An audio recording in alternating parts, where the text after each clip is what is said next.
Welcome to Story Before Glory. My name is Ronke Adebajo.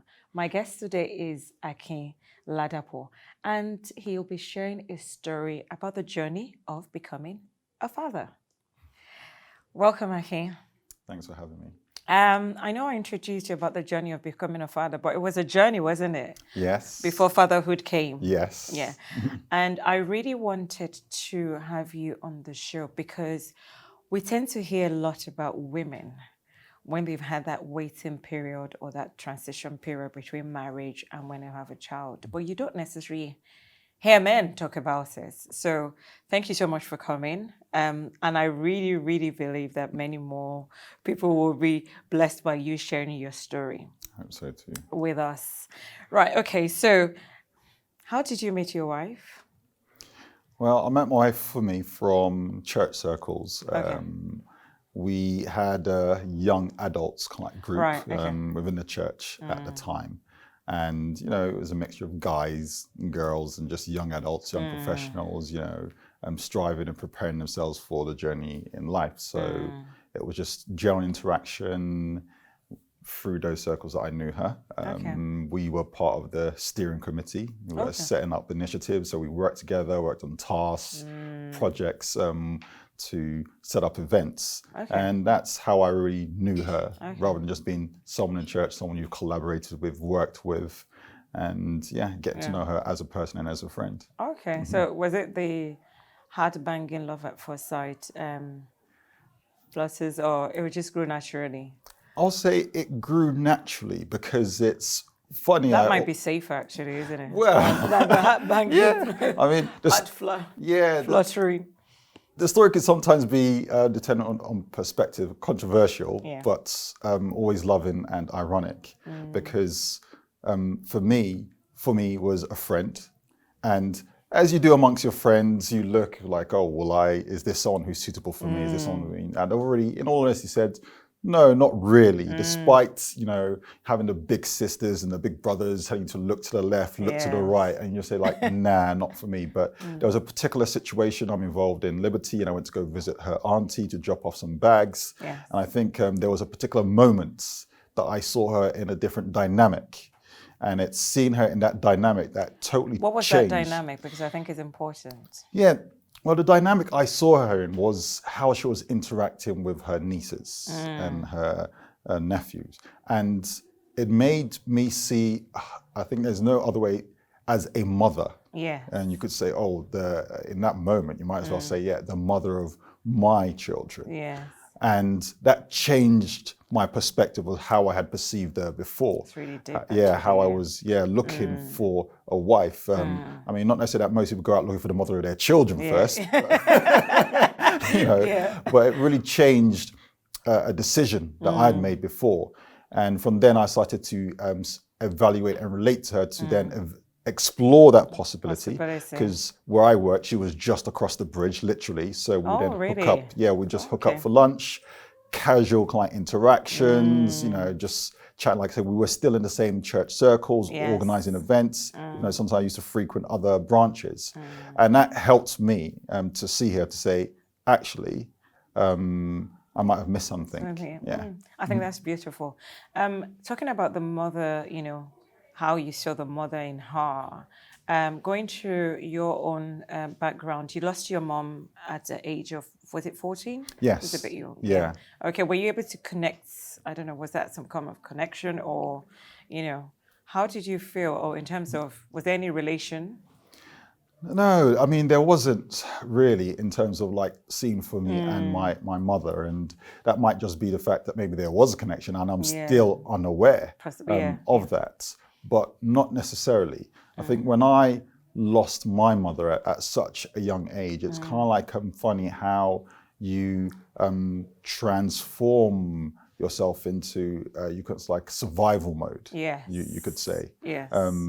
At that point in time, I didn't realize, I have got one parent left, and your focus ends up being like what you can do, and how to establish yourself with that one parent. But also the trauma of losing That's what I was gonna say, your mom at such a a young age, you then start to think forward and it's about. a very crucial. Well, I'm not saying there isn't a time that is crucial anyway, but it's almost at that time where so many key things are happening in your life. You're moving into adulthood. You know, you might have a change in your hormones in your body. There's so many things that are happening with school, peer pressure at that time. Yes.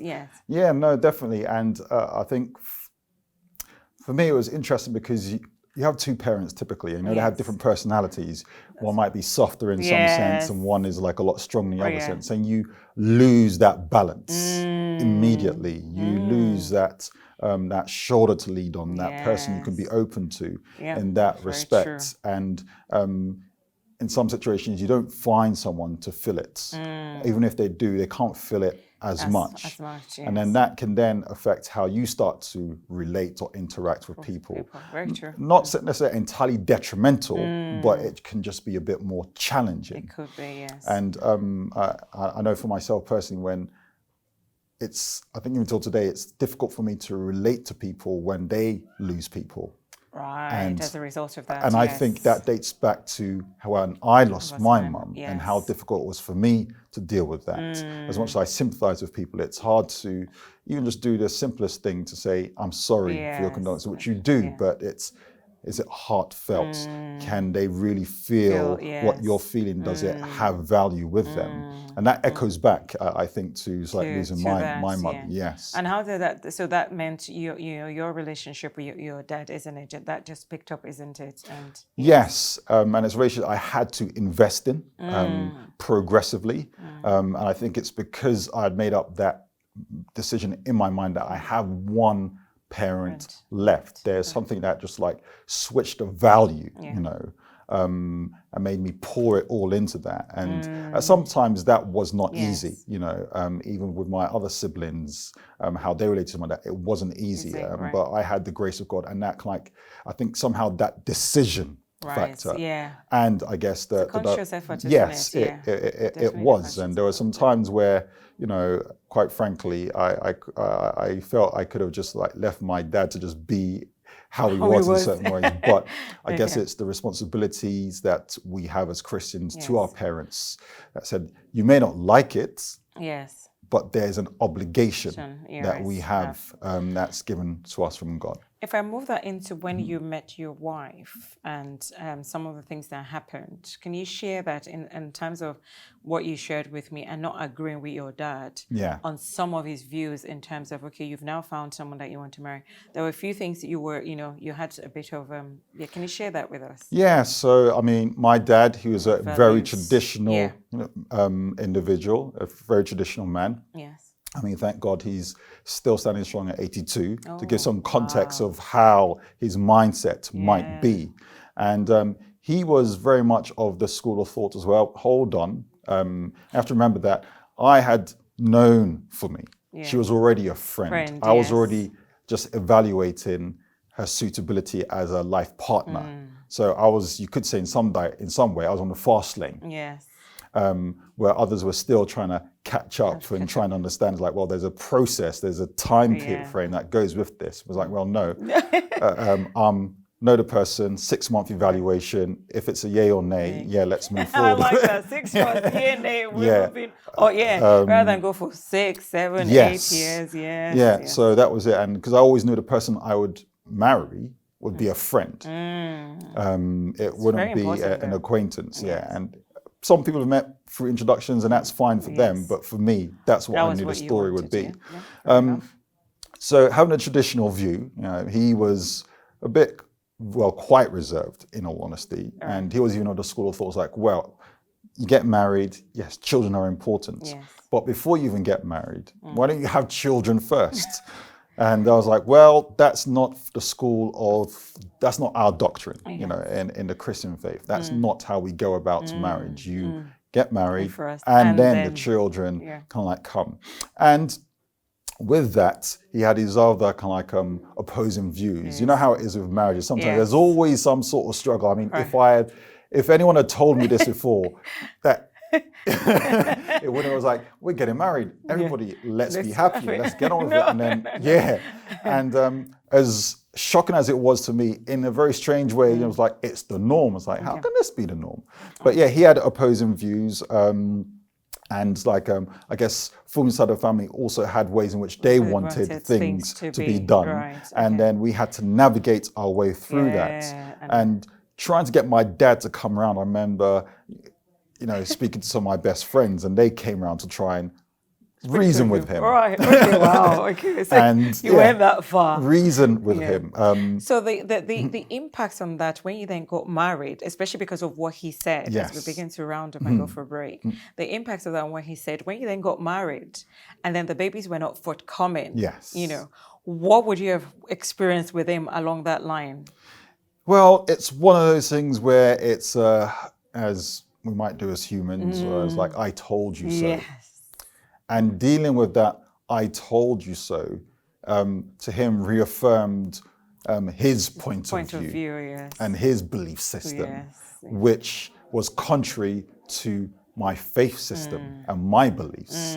And it was a real knocking of heads. Yes. And it's and within that, still trying to honor what my faith says about honoring your parents, despite the fact that their views are contrary to what you're trying to move with. And that was very, very difficult because you were trying to, it was a balancing act. Yes. And because they're generations apart, isn't it? Yeah. Generations apart. Okay. Thank you for that. There's so much more to still explore in your story. Going forward for you, what were the things you needed to do? Obviously, when you're both waiting and then you've got to do tests, what were the things you had to do? And I really want you to really share with us from your perspective, because we tend to hear, like I said earlier on, from the women's perspective, what were some of the things you needed to do? What were some of the tests you needed to go through? And how did you find that as a man, Yeah, so I think it was challenging all the way, in all honesty. And there are two dimensions to that because there are tests that I have to do, there are tests that my wife has to do. And it's fair to say it's more invasive on the female when they're doing these tests. I can relate to that. Yes. And in all that, in a way, you feel somewhat helpless because you can encourage, you can pet, but you can't truly understand the depth of what they're experiencing and how they might behave and what they might do or what they might say.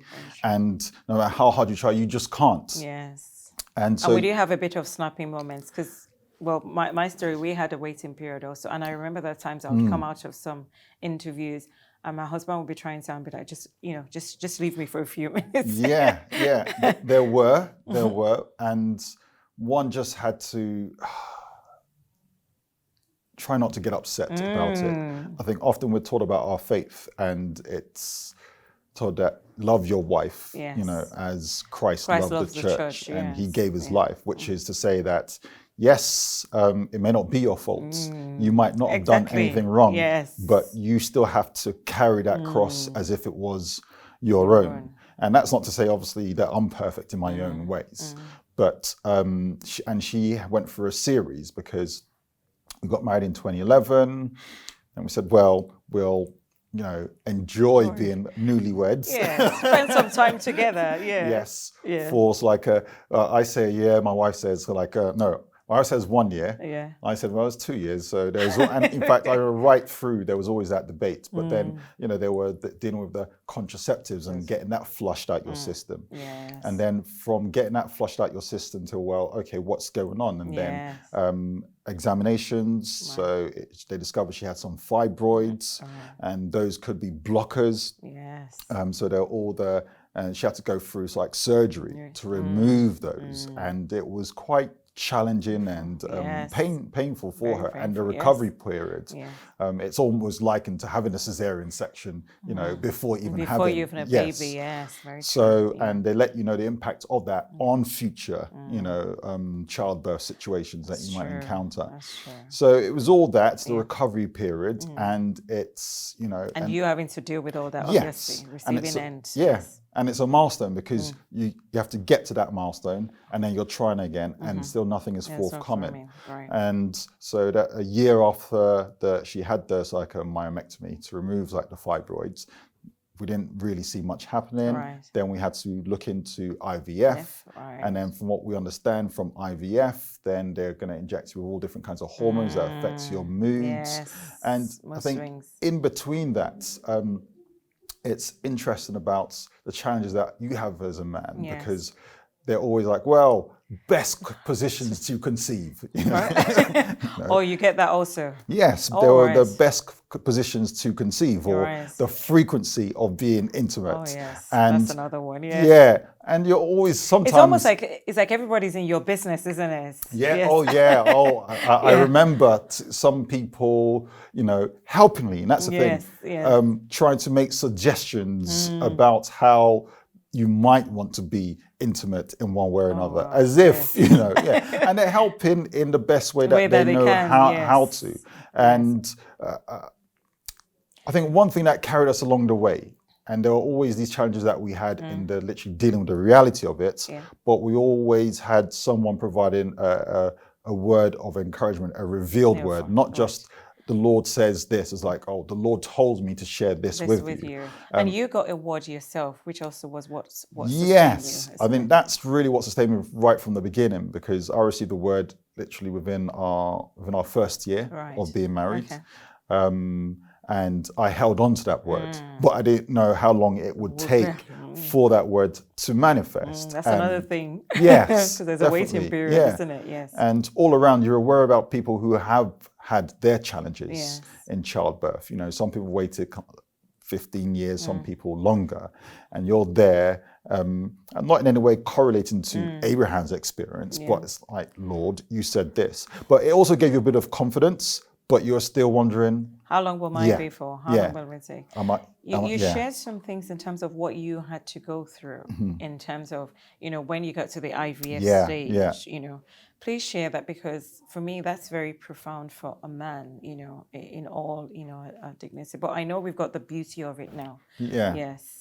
So yeah, with IVF, it's, you know, there's, the key thing for the man was to provide sperm, which could then be counted and analyzed in so many ways about volume, virility, and so many other things. And I did biomedical science, so I have a bit of an understanding about like all these things. You know, you could have the volume; it has to be, you know, active, as they say, and it's, you know, it's not about the white stuff, you know, that's not necessarily, that's a nourishment for the sperm. You know, the sperm itself is colorless. So, and then how do you provide the sample? And I remember having to go for to provide a sample at one point in time. You have to be in close proximity. You have to get to the lab in a certain time frame. And one time when we went into the lab, and they would give you these magazines, you know, and you know, it's like, well, I spent, you know, a fair amount of my Christian life trying to stay away from these them. things. It's like, you're putting it in my face now. And it's like, well, we're going to have to find a different way, you know, a creative way, you know, to like, you know, ejaculate as it is. And then within that, there's, you know, I remember jokingly one time, I was like, okay, honey, you're going to have to do a little bit of a, you know, a performance to help me out here. So, but it's providing that. But when you do get the sample, it's then the questions in your mind is like, what is it going to say? I mean, whenever we're talking about, you know, having children, it's two sides. You need an egg, you need a sperm. That's true. Yes. You know, and often, yes, it is. People look to them, which I don't quite know why, but it's a tale of two. It is, and people just say, is it society that makes people just look towards the women? And it's not the case, and the science helps us, you know, get to the nitty gritty of that. So when you're going to provide that sample, you're wondering, are you going to measure up? You know. Is there going to be an issue your side? Because my wife was, you know, we were ovulating. You know. And you had been told that there was no reason why the two of you couldn't. That's right. Yeah. So when they looked at the samples, they looked. I remember there was one time they gave a sample. It was like, okay, this is just okay. And they're like, oh my gosh, just okay. Oh, could it be? And then had another sample. Was like, yeah, this is good. And they looked at things at my sample, looked at things. They said that, as far as they can see, there's no scientific reason why we should not be able to conceive. And that's after having the fibroids removed and now looking at the samples. And that's when you really get an understanding of where the battle needs to be fought, particularly when you remember that the Lord has spoken. Right. And that redirected a lot of my efforts and at that particular point in time. Yeah. Okay, excellent. So you then had your child, and and it wasn't through IVF. No. It wasn't. It was just you were all but relaxed. You decided you would continue your life, and the baby came. Is that correct? That's correct. So we had the IVF treatment, and it was quite disappointing because you have it, they show you the embryos, it's formed, and it's a waiting time. And even they tell you then as well, really, this is the science part, but it's out of their hands. Wow. And it didn't fully materialize into like a large enough embryo to then proceed to be a baby. So that was disappointing. And then we decided, well, we've done all we can do. What more is there to do other than, so my wife started to, well, I wouldn't say relax. It's still there, but you live your life, isn't it? Yes, because it's almost like your life is on hold while you're trying to go through, that's right. Through that process. I remember also asking in terms of the kind of support you got from friends and family and churches, and the ability for men to be able to speak and open out and share things like this. So, did you guess that as we begin to round up? And do you think now that you've gone through this journey, you're able to give back a bit of, if you do find young men or even men that are going through what you've been through? Yeah. I think I got some support, but I think it's a challenge amongst men to give the depth of support. And we talk about men not being emotional, not being, open, and it's an ongoing thing. And I think it's something that needs to be addressed somehow. And we have these men's groups, we have these couples away, but to be able to, to go to, if you have 7 levels, to reach that level 7, which is, it seems quite easy for ladies to do. But for men, women explore everything and everything. And I said to myself, is that, well, at a point in time in life, I was not a kiss and tell person. How much more so now when I'm in my faith? But then it's needed to share that depth of what's explicit, what's deep, which is some things you're like, oh no, don't want to be hearing that stuff. But it's needed to help us break past this. And some people might be more willing to share that depth with strangers that they just might meet to just pour out their heart than somebody that they see and interact regularly with on a day-to-day basis. And I think that void, as far as I'm aware, is still there. We try, we strive. And I wanted to say with you, I'm hoping that you will be able to, with time, share what you've gone through with other people and encourage Definitely. them. I think I do realize that it's going to require me to make myself vulnerable, but you have to give what needs to be given for the greater good. And I think you've done that already, because by coming on this show and being so explicit and open, because viewers are going to listen to this, young men that are either going through or have been through are going to listen to this. I hope it encourages them to open up and to share their own stories so that other people can learn, and just rely and hope and thank God and hope in God for something like this. You've got 2 lovely children now. So we've got John Paul, who's just gone past 3, and he's got a younger sister. Oh wow! And very grateful to God for both of them. I mean, John Paul came through literally a lot of prayers and fasting and intercession. And his sister, I remember when she arrived, it was at a time when we were contemplating, so when should we try for number 2 and That's number 2? That's what happens. Yeah, and then it was like, number 2 is already before you even try. And you're just amazed. And they're lovely, they get on, for that. They're good friends. Thank you. Thank you for being so real. Thank you for being so true and open. It's been a lovely time spending this time with you, interviewing you. God bless you, and God bless the 2 wonderful children that He's blessed your home with and your wife. Amen, and thank you for having me on the show.